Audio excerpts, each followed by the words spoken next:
I spent the weekend downloading HURF distribution monies, and very enlightening and very revealing when you download it off the State Treasurer's website, what they've distributed back to Pima County and the City of Tucson.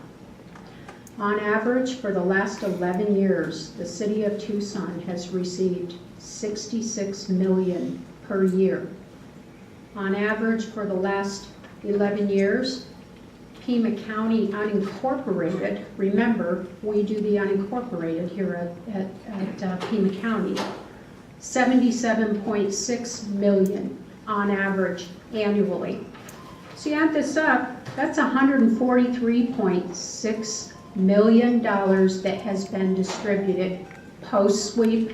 This is what the treasurer has sent back to us. And we all know the roads are in a crisis, and I can tell you, I looked at this proposal. I think it's extremely well thought out. However, the way it's being funded via property taxes is a problem. The roads haven't been maintained over the past 20 years. We know what we've gotten, and I have the charts here. If anyone is interested in coming to my office to pick them up, you can see how much money we've gotten every year. Last year we got $82 million just in unincorporated Pima County. Every year we're giving the U of A $15 million for graduate medical education, and back years past it was even more. In 2014, on the first day of the fiscal year, we bought $15 million worth of land, soccer fields and open space. Then in 2016, we built a spaceport for Worldview, a private enterprise, $15 million. We forgot as a board who we represent. It isn't the special interests. It's the people of this community who have been loyally, the business people, the residents who've been paying their taxes, their property taxes. They buy their gas. They're told that that money is supposed to be used for road repairs. And the other interesting thing about this plan, Mr. Huckleberry presented a regional plan, and I presented something similar during the election, which I think is reasonable and well thought out, as I said. However, I immediately got a phone call from the mayor of Marana. They hadn't seen this.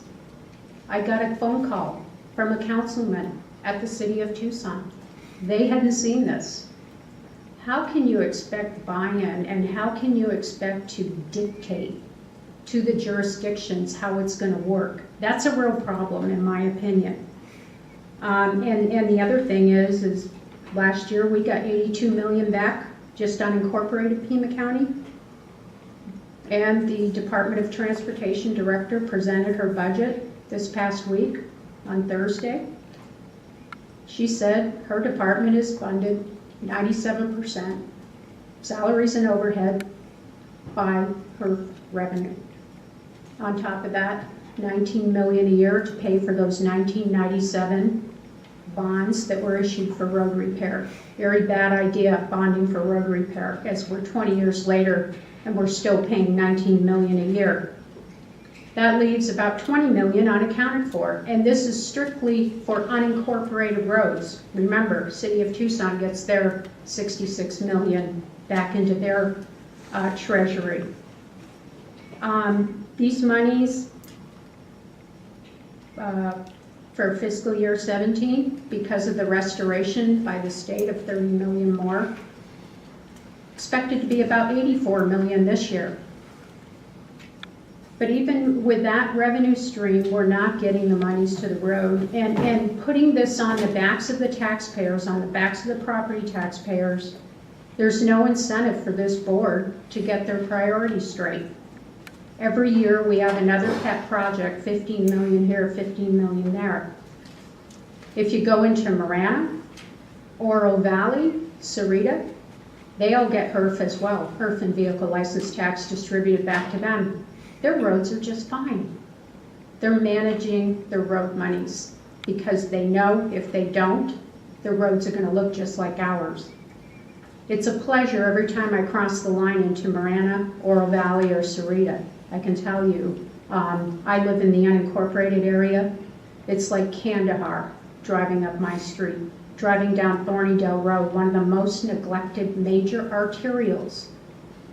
And it was really disappointing when PEG has $10 million. Where do they send it?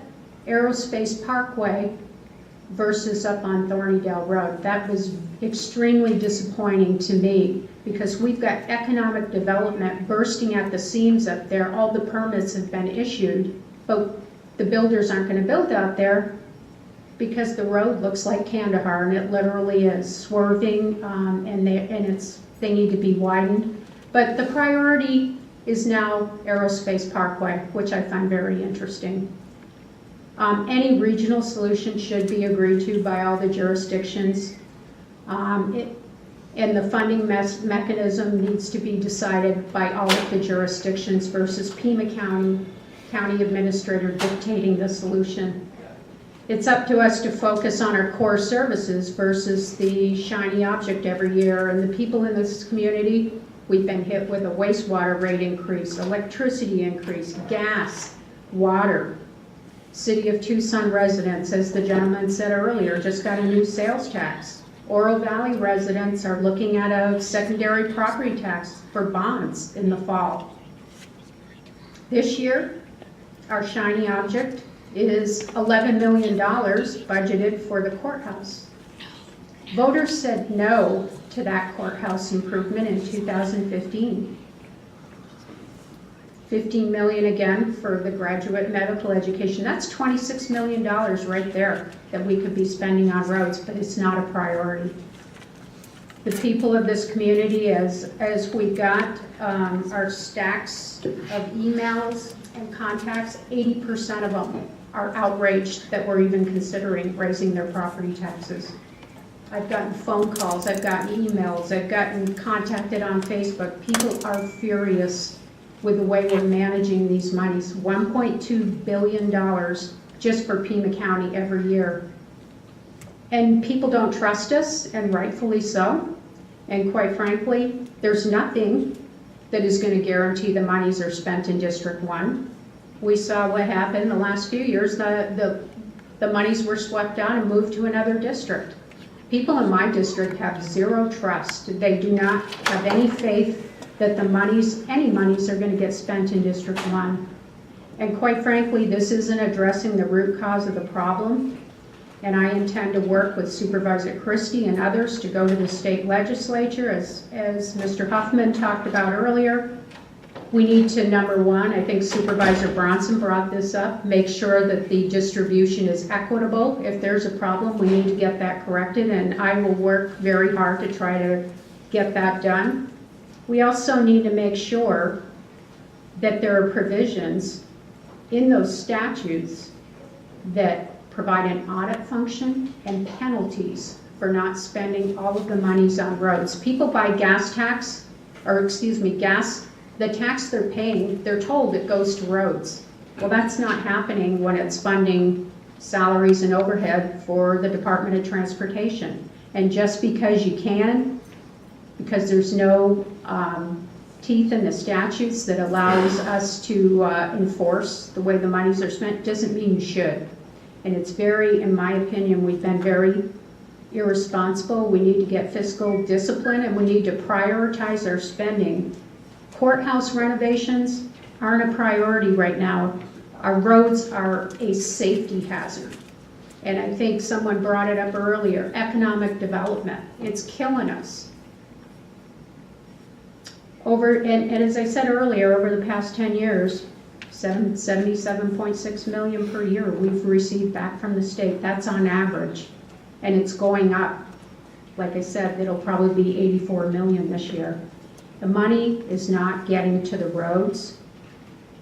While this plan looks really tempting on the surface because we're absolutely desperate at this point, and I can tell you, I considered it, but when you look at the amount of money that is coming in here that is not getting to the roads, I cannot support this because the people in my district pay their taxes, they buy their gas, they pay the gas tax, and they're not getting what they're promised.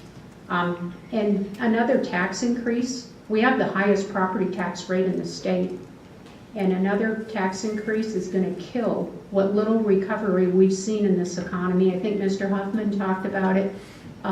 Funding it via property tax, in my opinion, is not the way to go on this. Thank you.